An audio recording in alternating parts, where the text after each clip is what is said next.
मोटा मोटा विषय था कि हम राष्ट्रीय स्वयंसेवक संघ आरएसएस के जितने भी कार्यकर्ता स्वयंसेवक होते हैं वो परम पवित्र भगवा ध्वज को अपना गुरु मानते हैं।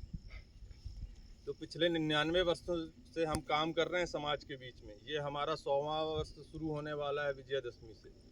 तो हम कुछ विषय लेके समाज के बीच में जाने वाले हैं। तो उन विषयों के बारे में मैं चर्चा करता हूँ। तो जो सबसे पहला विषय हमारा है, जो हम पंच परिवर्तन समाज के बीच में लेके जाने वाले हैं, तो पहला जो विषय है वो है कुटुंब प्रबोधन।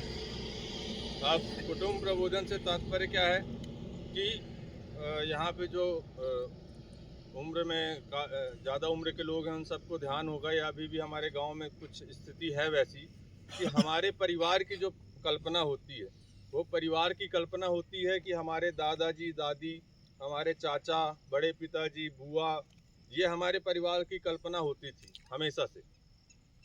लेकिन अब इसमें परिवर्तन आया है। अगर आप नगरीय क्षेत्रों में जाएंगे तो वहाँ परिवार की स्थिति होती है हम दो, हमारे दो, अगर माता पिता बुजुर्ग हुए तो उन्हें अनाथ वृद्धाश्रम में छोड़ दिया जाता है।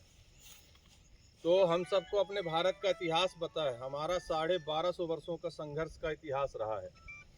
हम जिस स्थिति में बैठे हैं, हम हमेशा ऐसे स्वतंत्र रूप से भी यहाँ सब कबड्डी खेल रहे थे और अपना जब मर्जी जहाँ घूम रहे हैं। भारत की हमेशा से ये स्थिति नहीं रही।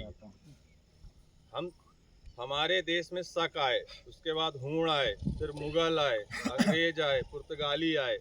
ऐसे निरंतर आक्रमणकारी हमारे देश में आते गए और हमारी धन संप्रदाय ये सबका उन्होंने लूटपाट मचाते गए, हमारे लोगों को मारते गए।